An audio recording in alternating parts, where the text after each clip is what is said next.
Hello, everyone, and welcome to this episode of The Rest is Data with me, your regular host, Scott Salmons, and I am very pleased to be joined by the wonderful James Robson on our episode today. Say hello, James. Hello, James. Hello, Scott. Good, you got that joke and that reference. Well done. The amount of people that go, what? Good, well done. That's an extra brownie point. You know what this episode is going to be like, can't you? We've set the tone now. That's it. It's going downhill from here. Pretty much, yeah. So in this session, we want to talk about, because James has got a very, very varied background, a bit like myself, we wanted to pull that apart, talk about the world, put it to rights a little bit, maybe have a little bit of a whinge about various bits and pieces. Not bad for what we're on now, whatever day of the week we are. I can't remember what the day of the week we are. Monday. Have a little bit of a whinge. Excellent. So, like most of us, I think it's fair to say most of us in the profession have had not conventional routes into the profession, whether we've fallen into it, whether we were doing some other role and then life just presented a redundancy or restructure or someone going, this is your job now. Most of us come into this profession with varied backgrounds and from various different angles, whereas yours, James, was even more of a weird angle in one form or another. Don't get me wrong, there's a full rainbow of it, but that was pretty unconventional. Starting with writing, was it Wales's first online drama series? What was that about? Yeah, it was an internet drama series. It was called Pizza Man. And it's based on 2 weeks in the life of a Welsh Asian pizza delivery driver. So Okay. it was kind of, the underlying tone was about, the normality of diversity within, the capital of Wales. But then just these quirky 5-minute short films of this pizza delivery driver who is, I don't know, a little bit lackadaisical, ends up, in fact, getting his girlfriend pregnant, and then sort of ghosts her for a little bit because he's scared, and then, you've got the door knocking in each of the episodes and some wacky happening there. So a little bit kind of, fantastical, a touch. But yeah, so that was 2.5 years of my life, sort of beginning in 2008. And I mean, I'd been to film school in 2000 to 2003. So, did my traveling thing and then got into television production. I literally started as a runner in like 2006, 2007. With all the fun jobs, yeah.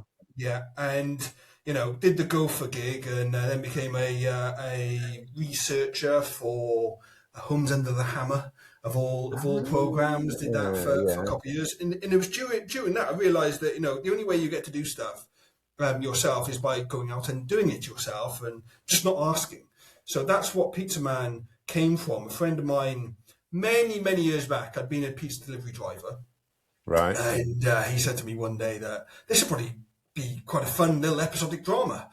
And many years later, it happens, and it was a time. It was also the time I realised that maybe I don't want to be a filmmaker, even though I'd held that dream for many years. When you do it, you go, maybe not for me. Yeah. At least you can say you tried it. Been there, done that. Got the T-shirt. Wasn't for me. Printed our own T-shirts, Pizza Man T-shirts for the show as well. Designed it, printed it. I feel there needs to be a niche market for these now. They're going to be out there, and they've got to have a certain price to them now. Limited edition. Limited edition. I think there's only 2 left, and they're both still in my cupboard. So, hey, who knows? If you want one, I was half expecting you to say coin or something. I was half expecting you to say, oh, there's 2 left, and I'm pretty sure my parents have got them. Pride and place. So what sparked didn't fancy making videos, fair enough, been there, done that, got the T-shirt. What sparked the pivot into cybersecurity sales? Was it a random thing, or was there a plan? Hey, Scott, I'll be honest with you, it's desperation. Um, To be fair, I was the same. yeah, Desperation. I need a job. Any job, that'll do. I needed a job, and for 6 months there, going many years back now, but for 6 months there, I was without a job, and one job I would not apply for was sales jobs. And Mm-hmm. I even retrained as a carer in the community down in Hounslow. I Ah, lived in Hounslow, just finishing off Pizza Man and realizing that's not what I wanted to do. It just been released and things, and I was just looking for something to do. mm, Applied for hundreds of roles, and we just had the financial crash of 2008. Everyone's licking their wounds by about mm, 2010. Still no jobs and things. But one thing I wouldn't go into was sales until I was, I'd retrained as a carer in the community. I was literally giving people personal care from door to door, mm, earning less than minimum wage, which is a bit shocking to realise that still goes on. mm. And just went, you know what, I'm going to start applying for sales jobs, and ended up just getting, I think they still do them, like apprentice style, 1 day Yeah, um, yeah, yeah. sales games to see how you fit in and whether or not you'd be any good at sales and things. I'm almost 30 at that point, and everyone in that room was like 21.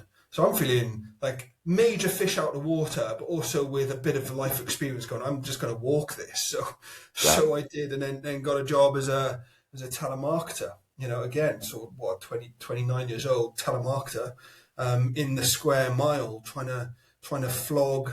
Actually, I'm not trying to flog stuff with doing that. You're trying to flog a meeting. You're trying to kind of use the gift of the gab to just get a meeting, and you get paid a bonus on the meeting. And again, being a bit older and quite desperate and hungry, just to earn a living. That was 18K a year with 6K bonus. Not much compared to where you can go in terms of data protection roles, but yeah, I hit their targets each month running, and then they said to me, "You're a bit older, and you probably could take on a leadership role. Do you want to set up this thing called the Sales Academy? We've got a plan for, and basically hire people into the role, train them into it, teach them the tech, teach them to sell, and then Mm-hmm. manage their targets and through CRM systems and X, Okay. Y, Z." Well, yeah. And so I sort of took to that and did quite well because I was a bit older, and then got headhunted a couple of times and increased my salary a number of times, and that's where that sort of led, yeah. And it was after I'd done a really good gig with Capita of all Mm-hmm. organisations. Mm-hmm. They'd purchased a small cybersecurity boutique at the time, and there was this who I felt was and still do feels quite an inspiring chap called Sean Huggett. He was running their cybersecurity team within Capita because they were getting into that market, Mm-hmm. and I was at the right time, moving on from another place, and he hired me as their sales academy manager. It was just me, and then I hired a team. I ended up building a team of about 12 people, split into two teams, kind of desk-based account management and things. And the reason why I bring that up, that was an amazing gig for me. It was like one of those ones I'd had many years of experience of doing that, and that was my swan Mm-hmm. song really in Capita. And it got to a point there, I was like, I'd done it, I was happy, and I was time to move on. I want to go and become an external facing salesman and actually, make some big money in tech sales and all that kind of jazz. And I moved to another small boutique, and I just wasn't getting on with it. And I'm like, this Right. is probably why I didn't like sales. Yeah. I liked what I was doing before. I was managing people, I was training people. I was like, Yeah. life and soul, keeping the motivation up in the room, because it's also a telesales role. Yeah. Let's be honest, telesales management. You need hyper energy. And then moving on to the sales role, I just wasn't happy. And in between that, my mate Sean, he goes and sets up another little cybersecurity boutique, but that's his own company, delivering ISO 27001. And we'd been chatting in between times. He said he was doing this, and he said, James, well, if you ever get bored of what you're doing, there's this thing called the GDPR that's coming along, and I think your skill set might be suited to be a consultant for that thing, So just let me know if things go well or not. And things didn't go well. I gave him a call and moved over there, and that's where that all started. Yeah. Ooh. And is it true around the same time you were also learning to be a yoga teacher? Yeah. So Yeah. pretty much hand in hand. At the same time, I got into GDPR. I started. So here's a story. In fact, I think it might be my 36th birthday. I went to a trampoline park, Oh, yeah. and I came off badly, and I was I don't say airlifted to hospital. I wasn't airlifted. I was on a stretcher, just awkwardly Straight taken to out. hospital. So Yeah. a bit of a difference, into there. But I was stretchered out and spent a couple of days in hospital. And what I'd done is I'd kind of had a real bad knock. So I'd hurt whatever this area is, and I Right. lost the use of my left arm. Mm. Because I just couldn't move it without excruciating pain, and that kind of diminished a little bit. But it was just a Yeah. sort of like I'd lift the arm, and it was like, oh, it's so weak. It literally started to wither because I couldn't use it for weeks.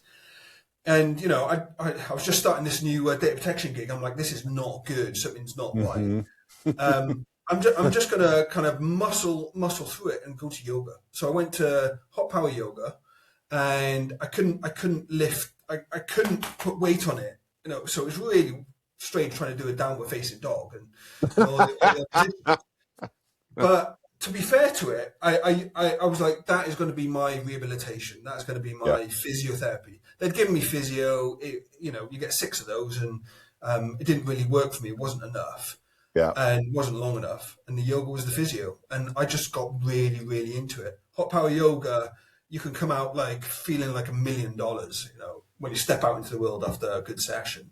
And I just got addicted to it, and then after 3 months of pretty much every day straight, I was like, no, I wouldn't mind doing no training. No, I wouldn't mind teaching this. This is quite fun. And I basically count that as three years of continuous training. I did my 200-hour teacher training, then followed by my 300-hour teacher training. So I'm a 500-hour qualified yoga teacher. I taught for 3 years in Lumi Power Yoga in Hammersmith, kind of between 32, 37 degrees, doing a journey into power, Baptiste yoga routines, and really got deeply in. Yeah. Wow. So you're yogi through and through then. Yeah, I earned my pips. I definitely feel like I earned my pips. Yeah. Okay. And is the hot power one like I've seen, like for example here in Chelmsford we have the hot pod yoga where you do it in like a little like dry sauna environment. That's quite good. Is it similar to that or is it a bit different? I think it's just about exactly the same. Right. The atmosphere and the location. I think hot pod is kind of it was a concept that came out a few years after I'd started, but it's quite dark in an Yeah. inflatable Yeah. tent Yeah. that will then rain sweat on you whilst you're Yeah. doing the yoga. It is that. I'm not sure if they have a very specific style. I think they allow lots of different styles. Whereas the one I went to is known as Baptiste yoga, which is, you could call it a hot flow, yoga flow. With it's called Journey into Power. There's like sets of positions that you hit in a flowing, dynamic, moving class. So you learn that, and then you're allowed to go off piste. As long as you nail the routine, then they allow you to you can put your flair into it. So there's lots of similarities there. Yeah. Okay. Right, yeah, very similar. So I've sort of when I was having a look at that, it was this reminds me of, so alongside some of my data protection stuff, I've also qualified as a neuro-linguistic programming master practitioner, NLP.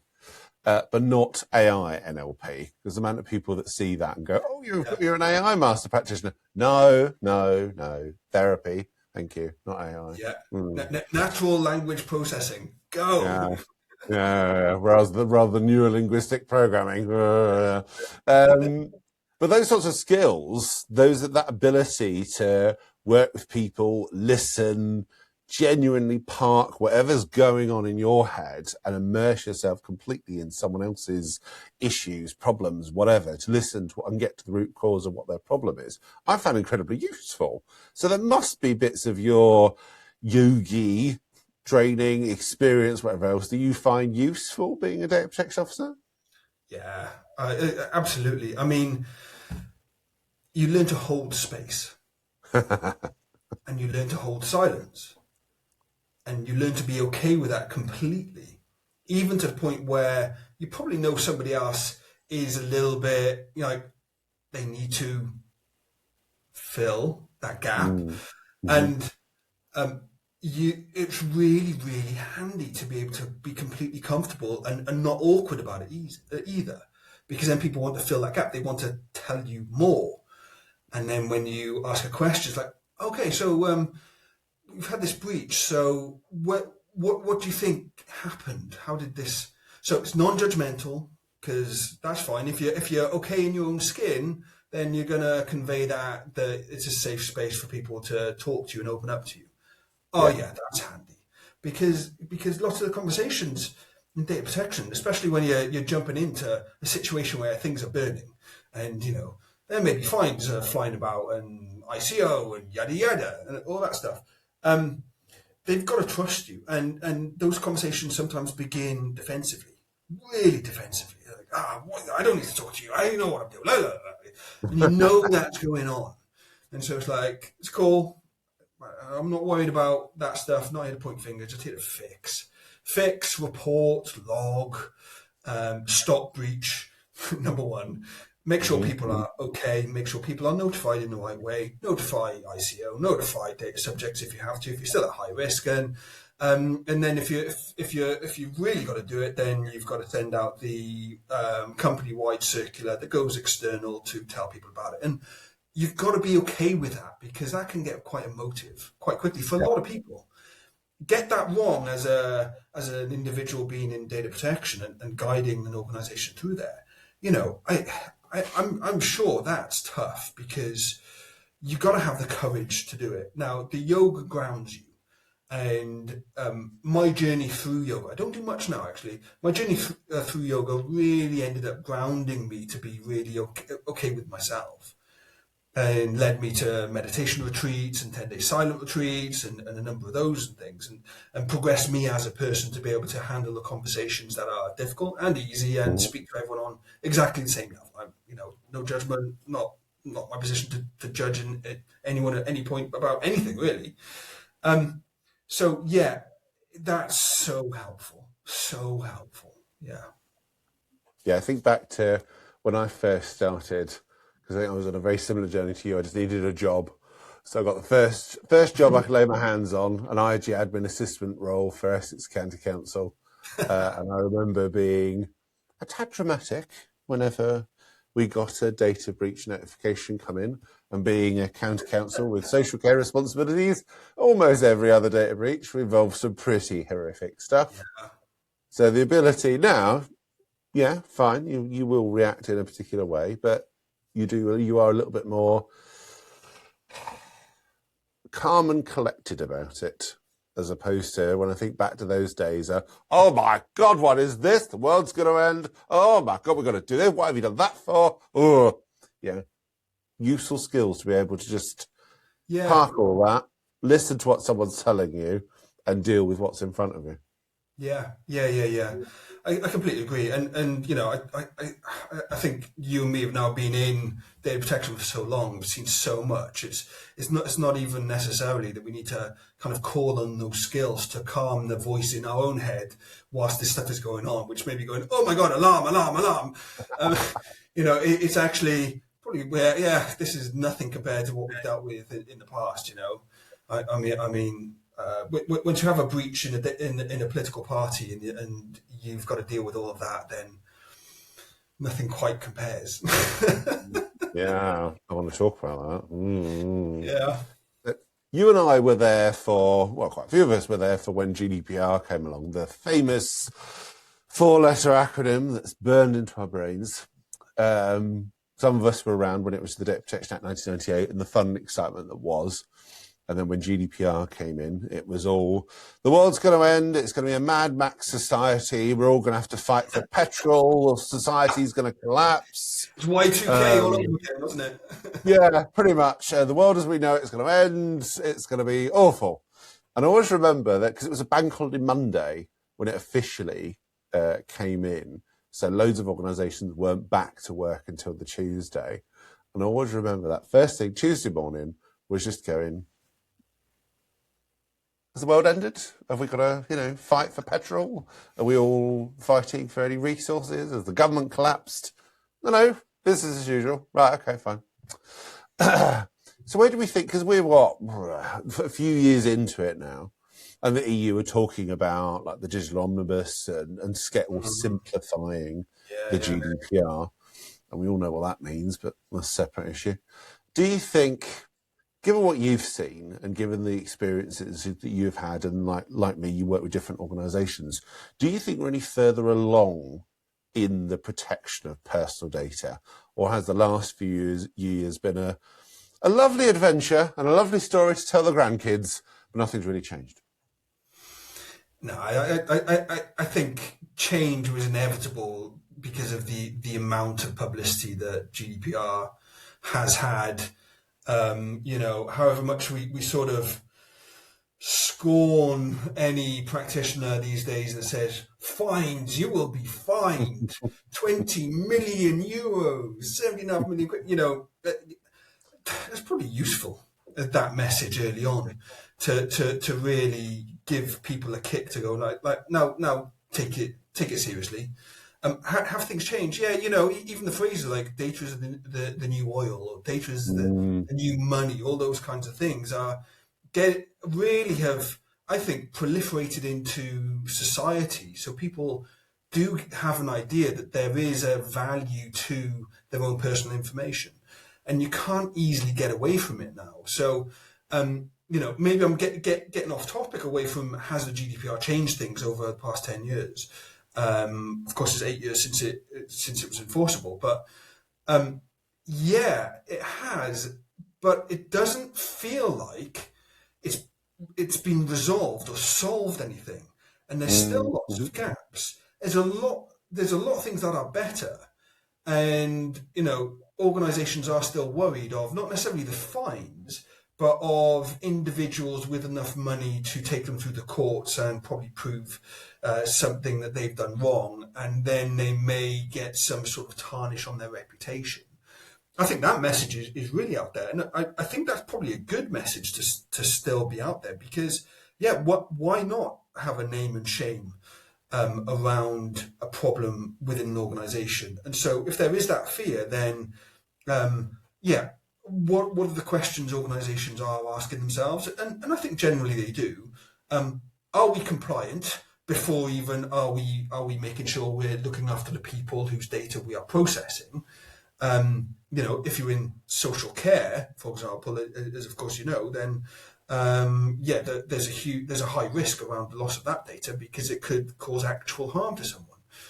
And I think there is kind of an ethical mindset around personal data that is now a byproduct of the compliance, because people do hate being spammed. People dislike it when they think they're on the telephone preference service and someone's given them a call, and you may get someone giving somebody an earful for giving them a call and threatening to go to regulators. Not that regulators will do that much unless there's thousands of calls that have been proliferated, but having that fear out there, I think it is a product of GDPR. Has it solved things? Well, no, but I think it's made it a lot better. And I remember many years ago, I didn't realize I'd be saying this kind of. I think I wrote this almost 10 years ago, but the phrase from the film Tenet really resonated for me, which is nobody celebrates the bombs that don't go off. And I think there's a lot of bombs that probably haven't gone off in data terms, because they've just been resolved, or you've had a practitioner jump in and go like, yeah, no, don't do that one. That's not going over there into some sort of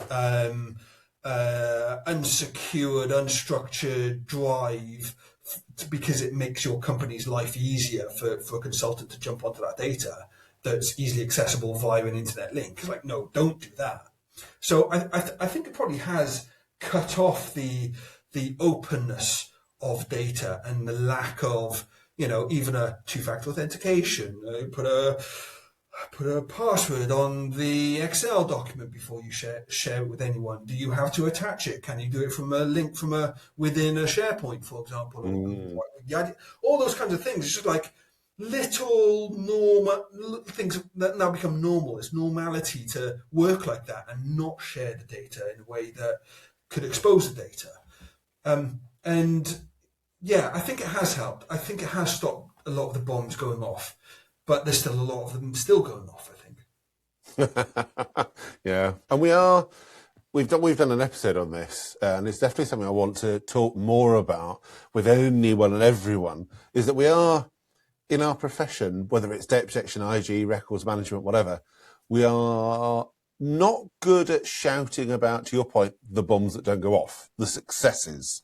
Yeah. The fact that, look, we've done this, it's avoided this, this works, this was a good use of our time, it achieved this, this, and this. We tend to report on and monitor all the negative, the risky stuff, the SAR timings, the breaches, all this other good stuff. But we don't shout about, on that exact point, well, actually, we did this, which meant that didn't go off. That was a good use of time, good use of money. That was a good investment. Yeah, we don't shout about it. We don't talk about it. Yeah. It's a real shame because there's still lots of systems out there where you probably could reduce your data footprint by sharing a set of data that is from a single source. And wouldn't it be great if that single source was, self-sovereign identity wallet of sorts, where you as an individual hold the control over your data and then you allow access or not for those organizations from a single location. I mean, you've got carbon footprint implications there, which is good. You've got, you don't need the amount of storage or management of data centers, storage locations by people. And so we're moving forward in that direction. I went to the Solid Symposium a couple of weeks ago, which is the Tim Berners-Lee initiative. So the founder of the Internet initiative around building what they call pods of data, where you hold your entire life's worth of data in a digital location that then you decide whether or not you share that data via an API to any system that's accessing or wants access to that data. So you get that kind of control, and that's fascinating, and that's really trying to push forward this underpinning change of how data is used, not necessarily to innovate on anything new, but just change the underlying infrastructure to something that's a bit more secure, a bit more control, a bit more, sovereign to yourself, really. There's a lot of kind of, the word sovereign is now popping up everywhere for me.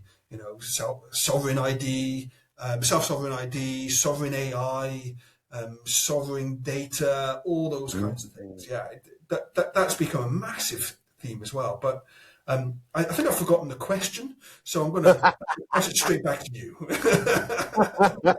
Well, it's about that data point. And on that exact point, actually, one of the big projects that I know you worked in, and many of us have done over the years, especially when big data and moving to the cloud was a big project, and that was everything everyone talked about for a while.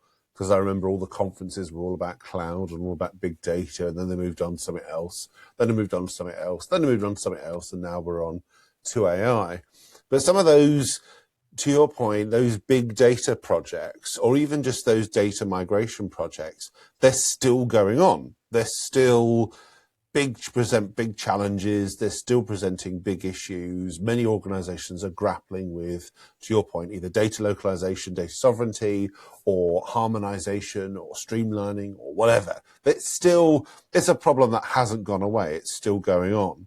So what did you learn when you were involved in that project and when you did all that work and that big challenge? What were your reflections? What top tips would you give people that are coming at it today? Some of them fresh, some of them have dealt with it before. What sort of hints would you or tips would you give them? It's a good question. It's also a tough question because I'd say no two big data move projects are the same.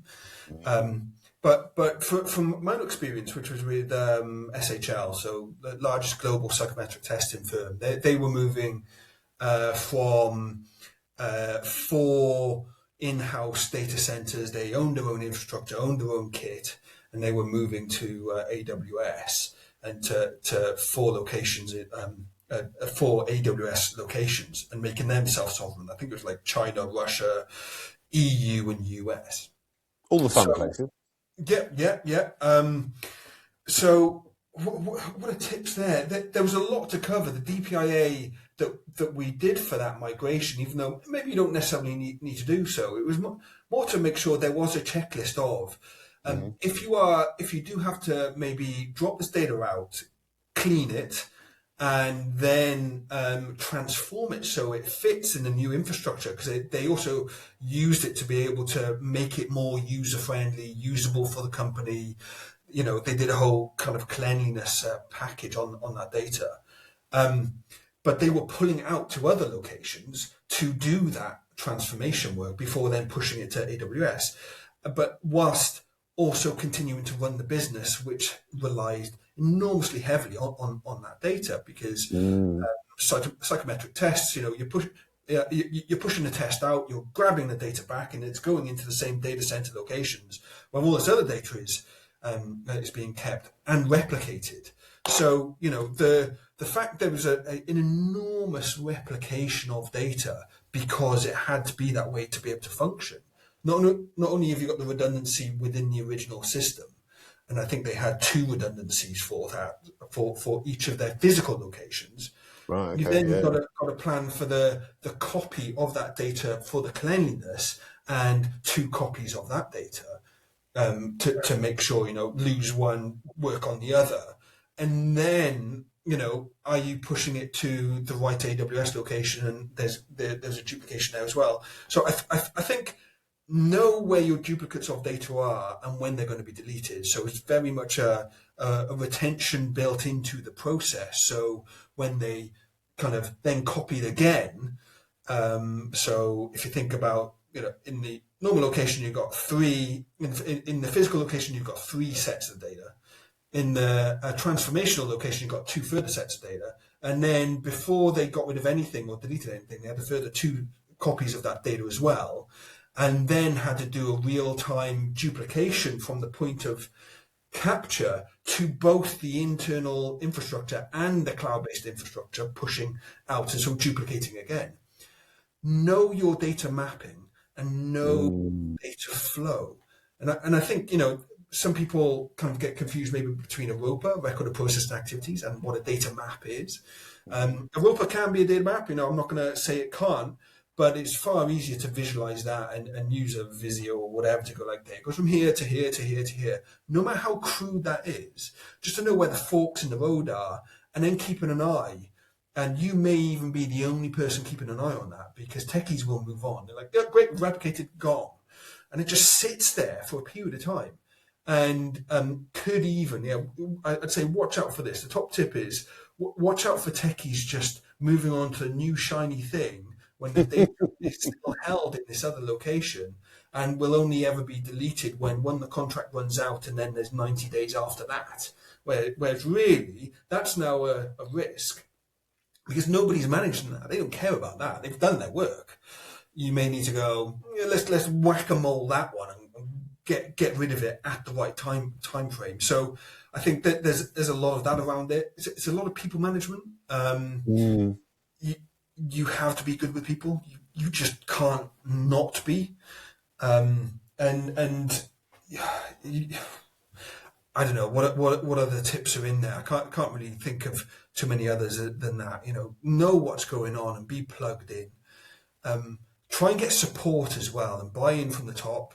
it's the age-old cliches. I'm almost like saying it with a bit of a get buy-in from the top, make sure you got because 10 years in, you're like that. It's still the same things, Yep. and although they may be like the cliche, they're still the top tips. Get your buy-in, get your resource, and make sure you have the ability to know where your data is, what the data is, when to delete that data. Are you telling people about how what you're doing with their data? And then do you need to update the external notification, like the privacy notice? Maybe there needs to be a processing agreement in place between all of these vendors that you are moving your data around through and from. Even the bridge organizations like a Zapier or something that is the jump off to the next point. Watch out for that, because there's these intermediaries that the techies like to just throw in there to do something else with that data. That means the data's going to throw up to another location, replicate, do something, push it back. So all the cliches are the tips, really. And don't think it's too complicated, because it's not. Break it down to the fundamentals. Yeah, keep things simple. Keeps life simple. I'd agree with that. Yeah, definitely. Okay, so we can't not talk about your role as DPO in the Labour Party. So most DPOs you come across will have experience working in either a commercial setting, a fundraising setting, a public sector setting. And you'll see the vast majority of guidance, discussion, blah, blah, blah, blah, very much in those sorts of focuses. But what's it like being a DPO in a political setting? Because that's a very different beast. Yeah, it really is. And there wasn't much out there to go on. I mean, once I knew I'd gotten the gig, I started to really read up on the Cambridge Analytica scandal and the ICO report on that, and then the ICO had also done a review of political party data protection and data processing. They called it Democracy Disrupted. Maybe that was the Cambridge Analytica one, but they had two around about the same sort of time, 2016, 17. And so that was handy to read, but there was not much more than that. So I was coming in almost like scrabbling around a touch to go, well, what does the law say around political data? And there's no pointers, really. Not many people knew. And I walked in there and they hadn't had a DPO for 2 years, and that were still suffering from a breach that they'd had in 2021. So I get in there kind of mid 23. Yeah. I felt a question coming on. I remember that. I remember reading about that. Yeah. Yeah. But so I get in there at kind of mid 2023, and there's not much to go on. Everything that had been done by previous DPO had atrophied. Didn't really mean much anymore. No policies that I could rely on, because the only policies that had been created were almost thrown together because of the ICO audit. And the only reason why the ICO audited all the political parties around about that time, which was sort of GDPR time as well, was to make sure that at least the political parties would be, have some modicum of readiness for GDPR and kind of lead from the front. And so they just made up like 20 policies. And so I'm looking at them going, this doesn't mean anything. And it doesn't have the right information in there, because even the legislation wasn't that clear. So, the Data Protection Act 2018 is actually quite helpful for democratic engagement purposes, as the processing activities that sit under public task, public interest for the use of political data by a political party. And then there's elected representatives can sit on that as well. But there wasn't a clear, this is what it is, this is how it all works. There was nothing. And I even leaned on the other parties' kind of policies and information. And even that, as I dug more in, I'm like, this doesn't say the right things. So I almost feel like I'm calling out, counterparts that had the same problem. And I just realized that, we need to put our heads together. So I reached out to the Lib Dems the Conservative Party, Plaid Cymru, and the Scottish National Party, and pulled together a forum of the what we ended up calling the cross-party data protection group, and we came together once a month. After 6 months of being in there, going, I need to have somebody else to bounce off, because it can't just be me relying on this stuff. And the ICO are, non-committal when you say, is it this, or can I be really clear? So that was quite tough to get my head round. And I didn't go in guns blazing, change the world, change the data. I went in going, I think there's a fire going on, and I've got to tackle that. And there was a data subject access request fire to put out. And as I'm kind of, the embers are still kind of smouldering a bit, I'm like, okay, now I really need to understand how personal data, the legislation for personal data within political parties, a bit better than I do. And then started to change things, and then started to kind of change the ship. But it was uniquely, it's a unique experience, because you're really in this intersection of, public task, and it's a private entity, and it's not even registered as an entity. It's a registered association. I forget what the specific term of how you register a political party with Companies House, but it's something like an unregistered association. Yes, it's not a not-for-profit. It's not a charity. It's really weird. Yeah. It was definitely a unique experience, and it's relentless. That was the thing I found. Absolutely relentless, because once I fix the upper layers, then I go to the lower decks and fix this, rewrite privacy notices, build from scratch a rights request process, completely gutted that, finished, but as I'm getting rid of one problem, the next one is coming up. There might be a breach in Solihull or Glasgow, or I'm being asked to review the privacy notice of the Mayor of London, and then I'm asked to go to the leader of the opposition's office to review their privacy notice. So I got into Kia's office, fairly early on to do that, and the privileges there were they're amazing. They're something I'll always look back on and go wow, that was brilliant. Going to the Houses of Parliament and having tours around there and meetings with people around data protection. Getting very close to the ICO, because the ICO were all over the Labour Party for most of the time that I was there, because they were investigating that 2021 breach. There was a reprimand after the general election for not answering data subject access requests or deletion requests in the right period of time, which I had to clean out. So what was hilarious is as soon as that reprimand notice came out, and we'd been working on this for the whole year or so before it came.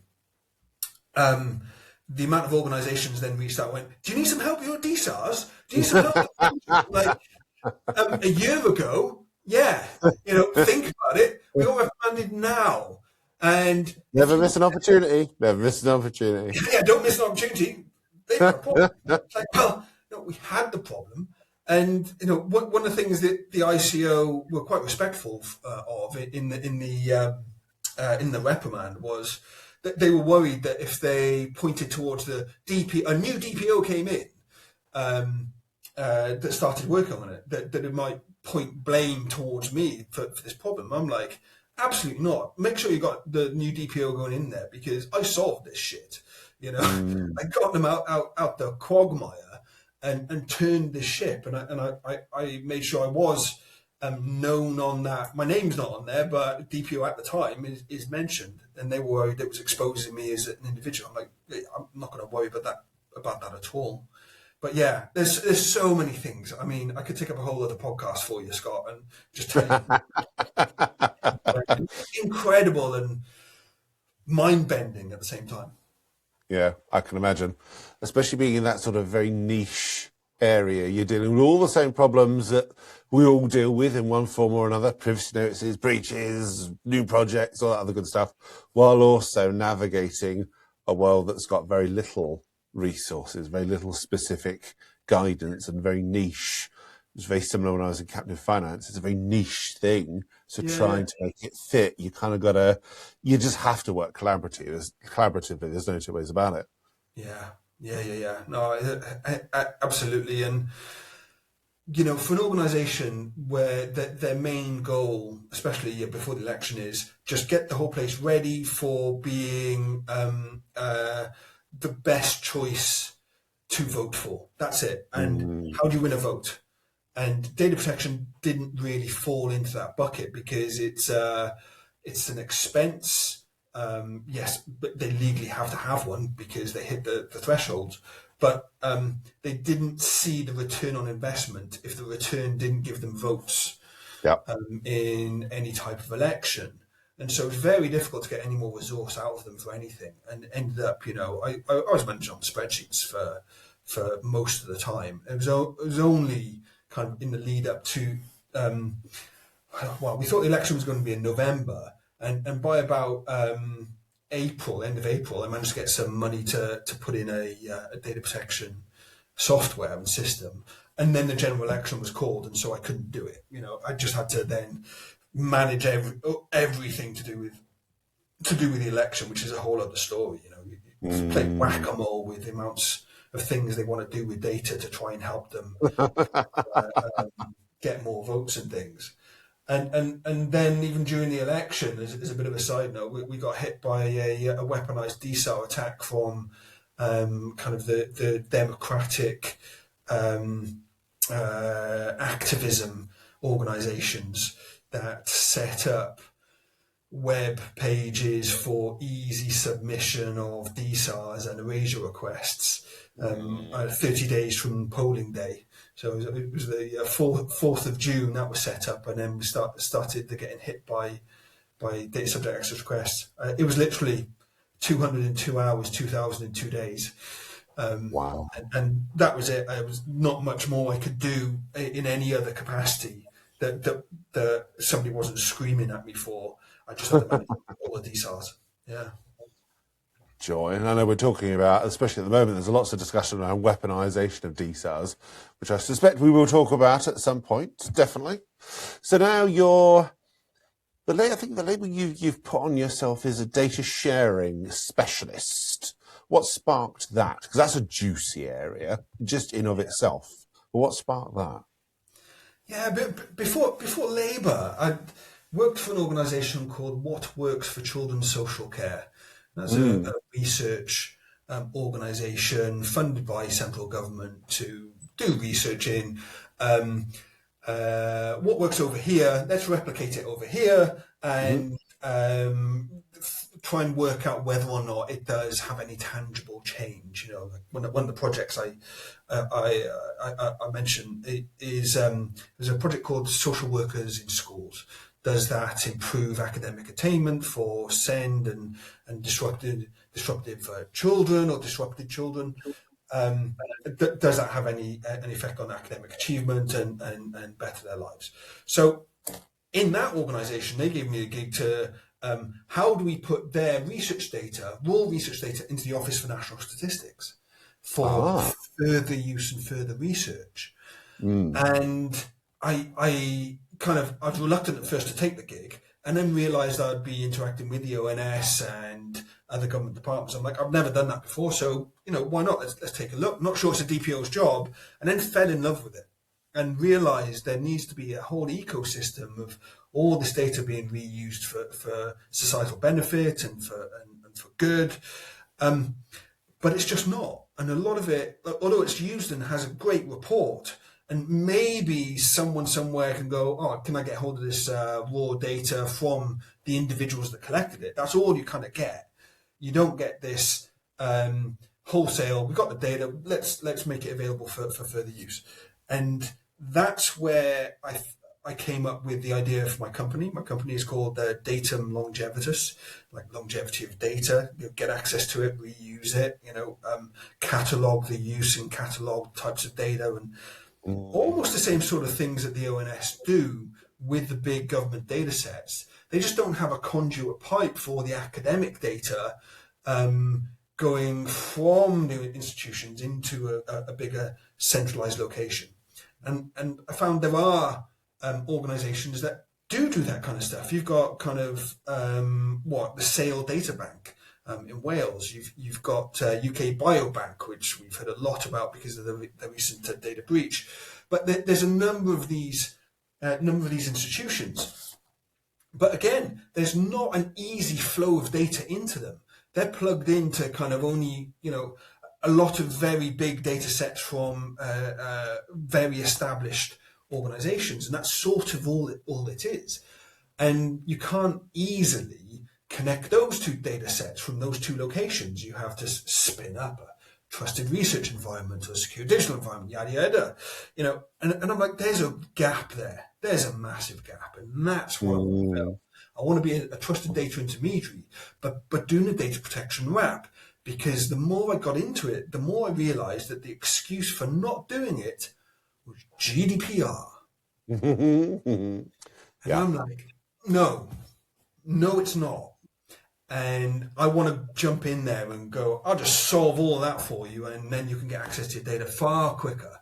And my goal is to reduce the friction, reduce the time to access, and take that headache away from the researchers that spend 50, 60% of their time just trying to get access to the data and fill in data protection documentation and things. Take that away. Isn't that great to get that rest of the 60% they get back to just focus on the research? And that's where my passion sparked up. And I realized towards the end of last year that, you know what, I've got to scratch that itch again. And because I had set up my company before I got the Labour gig. Then I got the Labour gig, kind of made my company dormant for a couple of years because I couldn't say no to, taking on DPO at Labour at all, especially at the time that it was. But that's the data sharing thing with me. Yeah.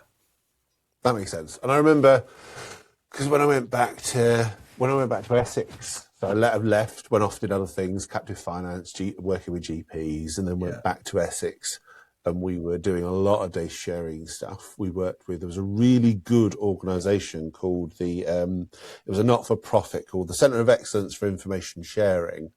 They lost its funding a few years ago, which is a real shame because they did some really good stuff on your point about removing barriers, sharing best practice, something that works really well over here can be replicated over here. And they did some really good stuff. And it was fascinating work, really fascinating work. Working with them at Essex, we were one of the first big authorities to set up like a big data sharing framework, to your point, to remove some of the barriers. Because I think especially public sector DPOs, we spend a lot of our time arguing over the minutiae that don't really mean anything in the grand scheme of things. And yet we do. Hours and hours and hours lost arguing over whose form we were going to use. Yeah. Oh, I don't care, just fill the damn thing in. So removing some of that is massively worthwhile. That way then you can get into the real proper discussions and the issues as opposed to some of the bureaucratic stuff that we could easily resolve. Totally. I mean, one of the initiatives that I wanted to run with, but didn't have capacity to do so before I was in Labour was, there's a need to share kind of social care data for research from all of the local authorities and have an ecosystem with local authorities and local providers and the community care sharing hubs and different organizations that look after people, look after children, and that's a stockpile of information that could be transformative to those people in their lives. And wouldn't that be amazing if you had a kind of a countrywide, a national data sharing initiative where it just kind of maybe it doesn't even need to dump into a massive data lake. It can be federated under the right protections with the right technology. So you don't need to know necessarily whose data it is. You're just getting the richness of that data to be able to do research on it, and you just get that feed from all local councils. I mean, it could be completely transformative.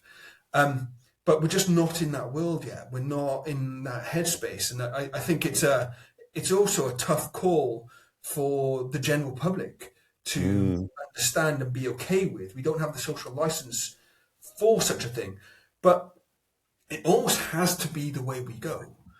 Because how do we develop? As a species, as humanity, we need huge amounts of more data sharing, and use the technologies like AI to do the analysis of this data, but without exposing it and without breaching kind of data protection rules, but making sure it's also ethical, and it's gone through an ethics committee, and also the right data protection protocols are in place. But infrastructure governance, as a rule, rather than just paperwork. Because sometimes, arguing over the paperwork doesn't mean anything if you've got the underlying infrastructure right. It's like, you know what, call yourself a processor or a controller. I'm not worried about that. I'll log it as wrong, but but you're doing everything else right, so that's paperwork. Yeah. Hours of our lives lost to that. Those discussions, absolutely hours. And on the subject of AI, because I said we'd come back to AI, because everyone's talking about AI for one reason or another. And it does present some opportunities, definitely. It presents some unique challenges, definitely. But one thing I wanted to get your opinion on was, so as an example, AI glasses. They're back. If you'll remember the Google Glass that was, bless its little short-lived life. They're now back because they're funky. You can even get them in Ray-Bans now. They're stylish. They're hip. And I think that was the hook to get people onto it.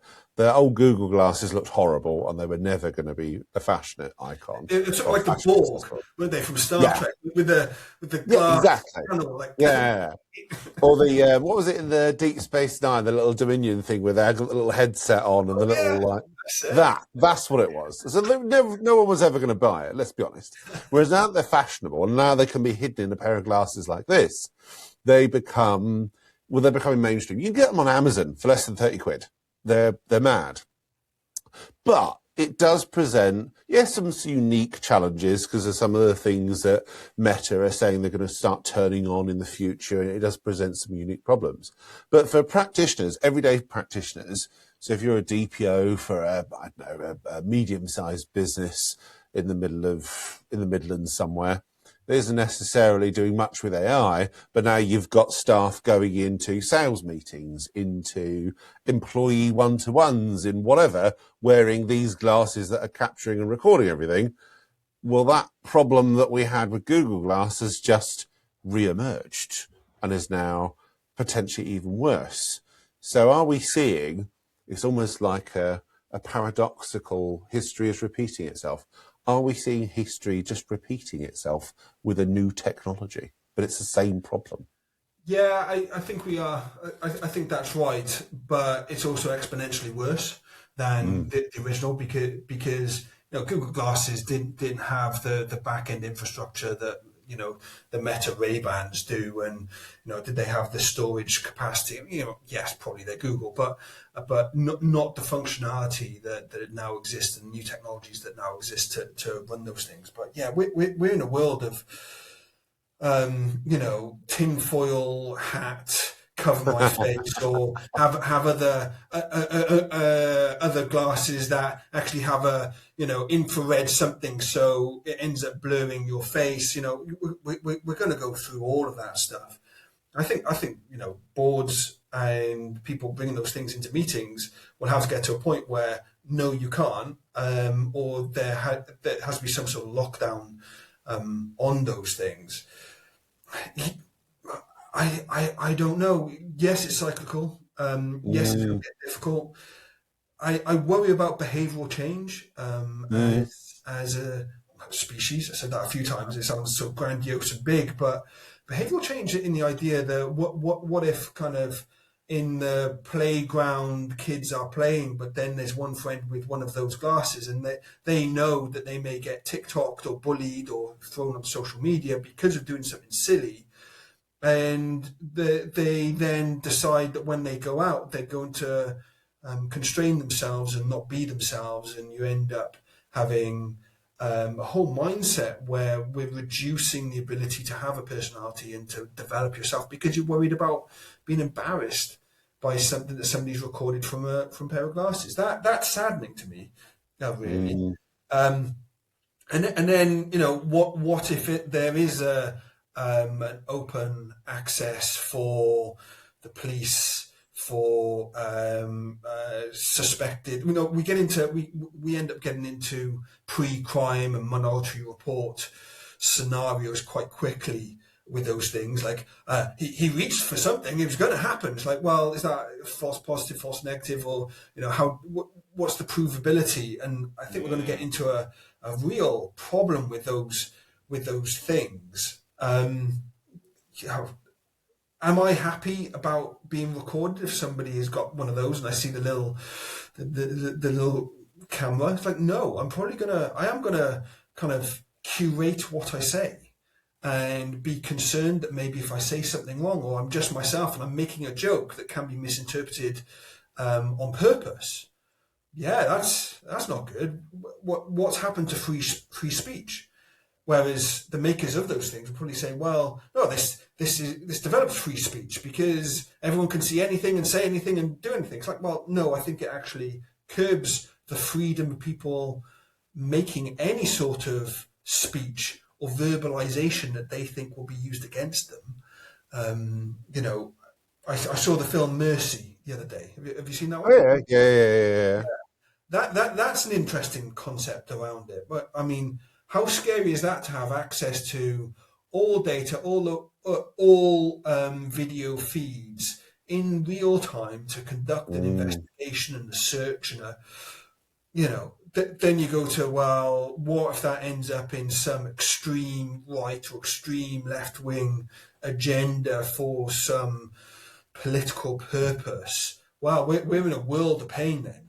Yep. If that technology is developed, and let's be honest, quantum will probably break all of that and allow for access to all of that. Not just for political parties, but for your threat actors that are trying to harm you, and then your script kiddies that are just trying to make fun of you.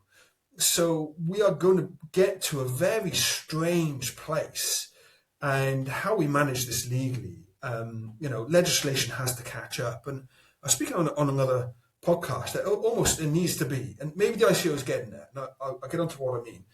There needs to be a new technology comes out, legislation catches up within a month. He's like, let's kind of go through what they call it in tech, a sprint run, legal sprint run. Let's level it up, and then design a protocol that you can tap into that those organizations are not allowed to then do this thing that they've this new legislation. So legislation is no longer just paperwork, it's actually code. So you've got legislation and code and go like, okay, we've got to tap that, and this is what it's saying to our technologies, is how we're allowed to work and how we're not allowed to work. But it's sped up. A month is too quick, but very, very quickly.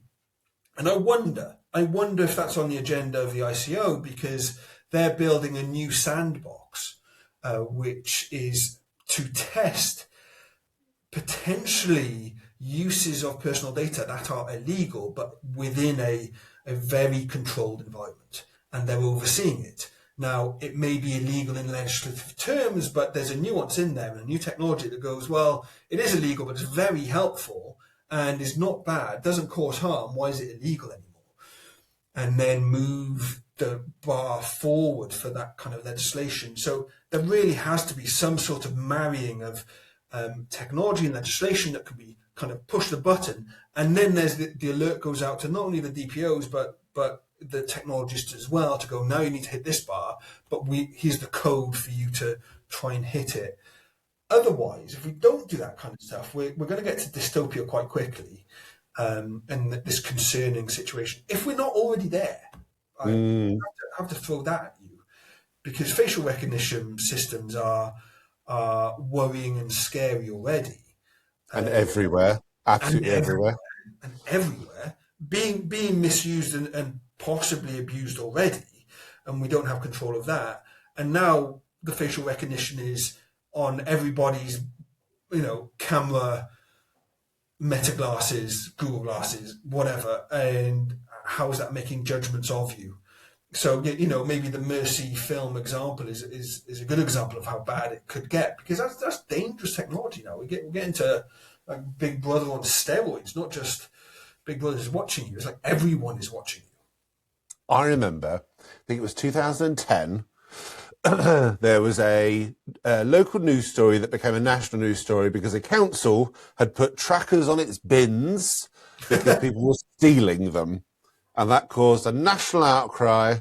Council spies on residents through bins, blah, blah, blah, blah. And we then got a wave of FOI requests and subject access requests and whatever else, mainly from the more motivated citizens. But it was for, I want my bin data, I know you're spying on me. And it was you joking, mate, we can't even afford biscuits. There's no bleeding way that we're putting trackers in your bins. That ain't going to happen. And now trackers, cameras, all sorts of different things, to your point, are everywhere. And sometimes you don't even know that it's there. Yeah. I worked with a client on a project just under a year ago where their CCTV cameras, the provider of them, because it was a digital service, turned on facial recognition, didn't tell them. It wasn't a customer choice. Wow. It was just turned on. So it was what's this? Oh, yeah, we got a random email about that. Apparently they've turned on facial. What? What? Got enough problems with the business not telling me these things. Now the supplier's not telling me these things. Great. What an exciting time to live in. Really is. Yeah, we're on the cusp of this, and we're on the we're in the front row. We are the first people dealing with this. We're the first wave of practitioners going like, okay, this new thing, it's almost the ongoing joke of, if you are Gen X, or what they're naming a Zennial, which is the mix between like the crossover between Gen X and Millennial, but you grew up analog and it all became digital. Yeah. We're there again. We're Yeah. now in that a similar space, and we're seeing it. We're on the front line, me, you, and all the data protection practitioners, because AI is coming our way, or if not already come our way. Nobody's really paying for AI officers. They're paying for more digital systems to monitor AI without the people ready to actually manage them. Therefore, it's coming towards data protection because it seems a natural fit. Yeah. And we're the ones writing the rules and the legislation around it, because we're now motivated enough and understand it well enough to push back on ICO guidance, regulatory guidance, EDPS, EDPB, all this kind of stuff, because we're the ones on the front line going, no, that just does not work, do this. And that, I think that's what spawned the digital omnibus in some ways. Yes, maybe more from the commercialization of data, and those individuals going, make it easy for us. No more, not so much red tape, please. We don't want that. And then when you get down to nitty gritty of it, they've already kind of repealed a couple of those things that they're going to introduce anyway, because it just doesn't work, because the data protection officers are pushing back again. So we've got this again. GDPR, data protection is the blocker. Or GDPR is the enabler, and you just need to know how to use it properly. You've got that conflict going on, and you've got all this new technology that's trying to make everything more efficient. And dare I say, are we the ones going, yes, but do it in the right way? That's how you can use it. And two, doesn't it add friction? Isn't a lot of this AI stuff? But nobody's really saying it. It's adding friction. I'm not getting to things I got to as quickly as I did, because I've got to go through a Copilot link or a Gemini link or a ChatGPT thing to thing. I'm like, no, I don't want that now. I want to just go straight to the thing and do the thing. And so I think there's a lot of friction, a lot of problems with that friction going on right now as well. And we're the ones seeing it and managing it and trying to understand it and pushing back. And So we're the evangelists now, and we should take that seriously. Well, a little seriously. Very clever. A little bit column A, a little bit column B.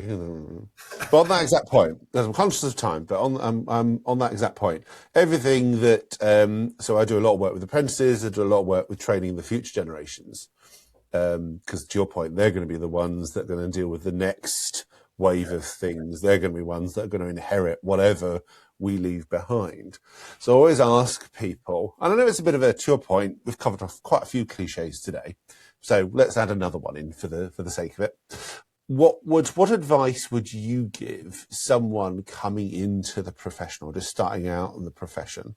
What's the top tip that you'd give them, that little nugget that you'd share, that thing that almost there's something that someone would have told you when you first started? That's a good question.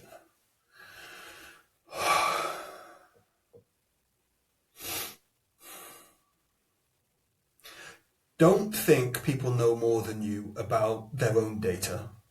Ooh, I like that. And think of it logistically. There is a point of capture. It does go somewhere. It may go somewhere else. Then there's a point of release. There's no such thing as the data fairy. Stuff happens. Exactly. I like that. Yeah. The cloud is not fluffy white things in the sky. You know, it's still physical. Yep. And if people start to complicate it, which they will, rest on the fact that you understand the legislation for that. I mean, maybe that's fairly bad, but what would I have liked to have known? It's tough because I felt like I did it on the cliff face. Like really, I did it the hard way. Just being thrown in the deep end within my first couple of weeks of even knowing the legislation. I was in a client delivering training and given a 3-day gap analysis, and I barely knew what I was doing. So smart people don't necessarily understand the legislation. Do not look up to them if they're not a data protection practitioner. I think that's probably a nugget, because it's probably very easy to go, CTO knows everything. Chief Information Security Officer, they know exactly how it works. Look up to them, listen to them. Like, no, actually, they've got an agenda, and you will go down that rabbit hole. Be dispassionate, but also be very, very clear on the facts. What are the fact patterns? Understand what fact patterns are. That's a nice one, because I only learned that a number of years in. Know the fact patterns and rest on that. What the facts of how that data is used and why and where. And that's it. There's nothing more complicated about it than that. And so many people just overcomplicate so much. Yeah, I'd agree with that. Then go down rabbit holes and listen to, or we've talked about this on the podcast before, sometimes listen to the imposter into the head, which does then send us down the, well, they're a CISO. They must know what they're talking about. Or they're this, or they're that. They must know what they're talking about. Their argument, the counter argument they're making against me sounds really logical. Therefore, they must be right and I'm wrong. Actually, no, trust your gut. Trust your gut. Yeah, definitely. Yeah, I agree with that. Awesome. Well, thank you for your time today, James. It's greatly appreciated. It's been really fascinating talking with you. Good luck with what you're planning to do, where you go. I hope to see you at an event in the future, definitely. Sure you will. Well, hey. And I'm sure there's going to be an opportunity for a pub chat at some point coming up, whether it's privacy space or something else. Yeah, absolutely. Absolutely. Yeah, Awesome. Thank you very much, Scott. I appreciate it. Thank you very much. Thank you all. That's the end of this session for today. So make sure you like, comment, if you've got any thoughts, anything you want to know more of, down below on the various platforms, share with your colleagues, all that other good stuff. That's everything for this episode of The Rest is Data. Thank you and goodbye. Say goodbye, James. Goodbye, James. Hey! Thanks all. Catch you later.